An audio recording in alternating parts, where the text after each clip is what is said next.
Hello everyone, welcome to my YouTube channel खबरें काम की। आज हम पढ़ेंगे सबसे इम्पोर्टेंट टॉपिक कार्यपालिका, प्रधानमंत्री और मंत्रिपरिषद। जो कार्यपालिका है एग्जीक्यूटिव, वो मेनली अगर किसी पे केंद्रित होती है तो वो है प्रधानमंत्री। प्रधानमंत्री सबसे मेन पावर, सब कुछ ही प्रधानमंत्री के पास होता है। राष्ट्रपति तो उन पावर्स का मंत्रिपरिषद के द्वारा उनकी सलाह के अनुसार कार्य करता है और उस मंत्रिपरिषद का हेड होता है, मैंने बताया था, प्राइम मिनिस्टर। तो आज हम जानेंगे कि प्राइम मिनिस्टर की क्या भूमिका होती है मंत्रिपरिषद के निर्माण में, पूरे देश के संचालन में प्रधानमंत्री की क्या भूमिका होती है। प्रधानमंत्री सरकार का सर्वोच्च सर्वोपरि है। प्रधानमंत्री ही मंत्रिपरिषद का निर्माण करता है। प्रधानमंत्री ही मंत्रिपरिषद का निर्माण, वरिष्ठता, उनकी राजनीतिक क्या स्थिति है मंत्रियों की, उनके पद के अनुसार उनमें मंत्रालयों का उनमें आवंटन करते हैं। अब हम जानते हैं प्रधानमंत्री के पावर्स को एकदम ब्रीफली। जैसे प्रधानमंत्री लोकसभा में बहुमत दल का नेता होता है। जैसे ही वह अपना बहुमत खो देता है, वो अपना पद खो देता है। मैं पहले बता चुकी हूँ, जिसे लोकसभा में बहुमत प्राप्त होता है, राष्ट्रपति उसे प्रधानमंत्री पद के लिए आमंत्रित करते हैं, उसे शपथ दिलाते हैं। तो प्रधानमंत्री लोकसभा में बहुमत दल का नेता होता है। जैसे ही लोकसभा 5 साल से पहले भी विघटन हो सकता है लोकसभा का, जैसे ही बहुमत खो देता है प्रधानमंत्री, वैसे ही मंत्रिपरिषद भी वैसे ही अपना पद खो देते हैं प्रधानमंत्री। अगर प्रधानमंत्री ने अपना पद खो दिया तो मीन्स पूरी मंत्रिपरिषद तितर बितर तहस नहस हो गई। बिना प्रधानमंत्री के मंत्रिपरिषद का कोई स्वरूप, कोई महत्व नहीं रह जाता है। सेकंड है, प्रधानमंत्री तय करते हैं कि उसके मंत्रिपरिषद में कौन लोग मंत्री होंगे। प्रधानमंत्री विभिन्न मंत्रियों का पद, स्तर और मंत्रालयों का आवंटन करते हैं। मंत्रियों को उनकी वरिष्ठता और राजनीतिक महत्व के अनुसार मंत्रिमंडल का मंत्री, राज्य मंत्री या उप मंत्री बनाया जाता है। प्रधानमंत्री ही मंत्रिपरिषद का निर्माण करते हैं। वही देखिए, बता चुके हैं कैसे कौन लोग मंत्री होंगे डिसाइड करते हैं। वही मंत्रिमंडल, प्रधानमंत्री ही मंत्रिमंडल का मंत्री, राज्य मंत्री, उप मंत्री बनाया जाता है। अब मंत्रिपरिषद और मंत्रिमंडल में कंफ्यूज होने की जरूरत नहीं है।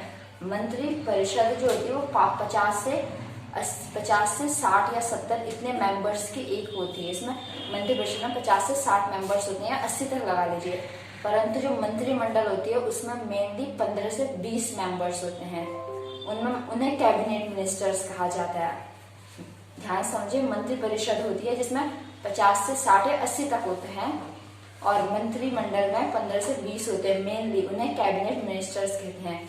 मंत्रिमंडल में भी 3 तरह के मंत्री होते हैं। एक होते हैं मंत्री, जो मंत्री होते हैं सबसे मेन होते हैं, इन्हें कहा जाता है कैबिनेट मंत्री। इसमें कौन कौन आते हैं, इसमें फाइनेंस मिनिस्टर आते हैं, गृह मंत्री वगैरह, रक्षा मंत्री वगैरह आते हैं। सेकेंड है राज्य मंत्री और उप मंत्री। मीन्स मंत्रिमंडल में 3 तरह के मंत्री होते हैं। एक तो होते हैं मंत्री जिन्हें कैबिनेट मिनिस्टर्स कहते हैं, राज्य मंत्री और उप मंत्री। इनका निर्माण भी प्रधानमंत्री के अनुसार ही होता है। प्रधानमंत्री और सभी मंत्रियों के लिए संसद का सदस्य होना अनिवार्य है। संसद का सदस्य हुए बिना यदि कोई व्यक्ति मंत्री या प्रधानमंत्री बन जाता है तो उसे 6 महीने के अंदर, मीन्स मंत्री बनने के लिए, प्रधानमंत्री बनने के लिए संसद का सदस्य होना अनिवार्य है। अगर कोई बिना संसद का सदस्य हुए भी अगर मंत्री या प्रधानमंत्री बन जाते हैं तो उसे 6 महीने के अंदर संसद के सदस्य के रूप में निर्वाचित होना पड़ता है। दोनों सदनों से, लोकसभा, राज्यसभा, किसी भी सदस्य के रूप में निर्वाचित हो सकते हैं। सामूहिक उत्तरदायित्व का सिद्धांत। सामूहिक उत्तर, जो मंत्रिपरिषद है वो सामूहिक उत्तरदायित्व के सिद्धांत का पालन करते हैं। मीन्स अगर एक मंत्री के खिलाफ अगर अविश्वास प्रस्ताव लाया जाता है तो उसे एक मंत्री का समस्त मंत्रिपरिषद के अगेंस्ट माना जाता है। मीन्स ये कहा जाता है कि मंत्रिपरिषद एक साथ तैरती और एक साथ डूबती है। एक के खिलाफ अविश्वास प्रस्ताव, मीन्स पूरे मंत्रिपरिषद के खिलाफ अविश्वास प्रस्ताव, पूरे मंत्रिपरिषद को त्याग पत्र देना पड़ता है। मंत्रिपरिषद ने त्याग पत्र दे तो सरकार का विघटन हो गया। ये है उत्तरदायित्व, सामूहिक उत्तरदायित्व का सिद्धांत। प्रधानमंत्री का सरकार में स्थान सर्वोपरि है। जैसे मैं बता चुकी हूँ, मंत्रिपरिषद तभी अस्तित्व में आती है जब प्रधानमंत्री अपने पद की शपथ ग्रहण कर लेते हैं। पहले प्रधानमंत्री समझिए, बहुमत दल के नेता को राष्ट्रपति प्रधानमंत्री नियुक्त करते हैं। जैसे प्रधानमंत्री अपने पद की शपथ ले लेते हैं और अपना पद ग्रहण कर लेते हैं, वैसे ही प्रधानमंत्री देखते हैं, समझते हैं, जानते हैं किसे कौन सा पद आवंटन करना चाहिए। मंत्रिपरिषद, मंत्रिमंडल का निर्माण प्रधानमंत्री देखते हैं किसको बनाना है, फिर वो राष्ट्रपति को बताते हैं, फिर राष्ट्रपति उनकी नियुक्ति करवाते हैं। मीन्स सब कुछ प्रधानमंत्री के हाथ में डिपेंड करता है वो किसे कौन सा पद देना चाहते हैं। नियम, प्रधानमंत्री की मृत्यु या त्याग कर देने से पूरी मंत्रिपरिषद भंग हो जाती है। प्रधानमंत्री के किसी कारणवश मृत्यु हो गई या उन्हें त्याग पर दे दे, पूरी मंत्रिपरिषद भंग हो जाती है। मैं बता चुकी हूँ, बिना मंत्रिपरिषद के प्रधानमंत्री का कोई, बिना प्रधानमंत्री के मंत्रिपरिषद का कोई अस्तित्व नहीं रह जाता है। यहाँ समझना ही बहुत जरूरी है। हमारे भारत की जो सारी शक्तियाँ कहें, हम सबसे मेन पावर्स कहें तो किसके पास है? प्रधानमंत्री और मंत्रिमंडल, मंत्रिपरिषद के पास है। और उसका निर्माण किसके द्वारा किया जाता है? मंत्रिपरिषद का, मंत्रिमंडल का निर्माण वो किया जाता है प्रधानमंत्री के द्वारा। मीन्स सबसे मेन पावर्स किसके पास है? प्रधानमंत्री के पास। पंडित नेहरू ने प्रधानमंत्री के पद को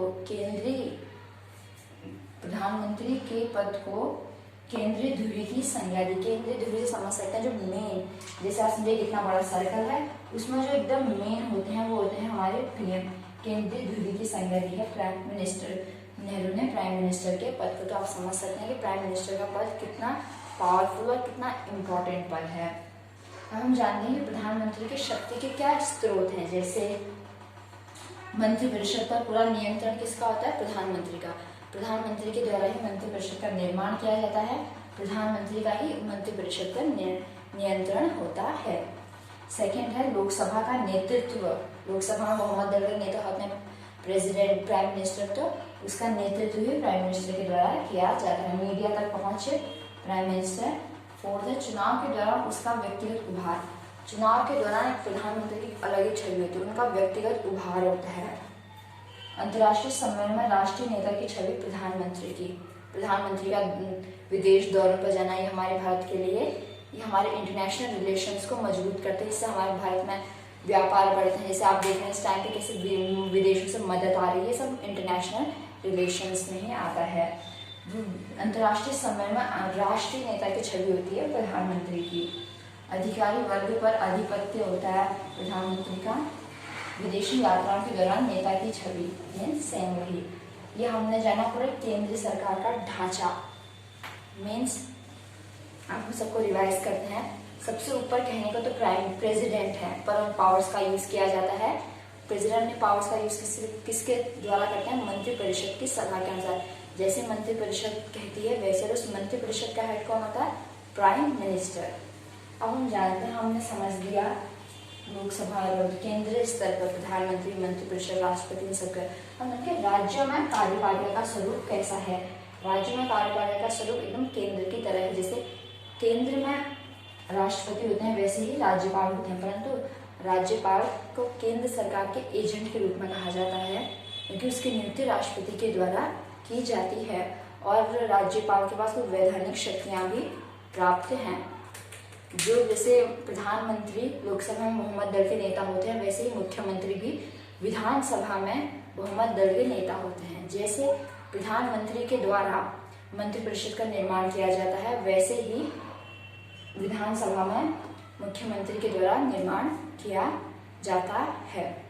तो ये चैप्टर था हमारा एग्जीक्यूटिव से रिलेटेड। अब हम अगले वाले पार्ट में पढ़ेंगे नौकरशाही के बारे में।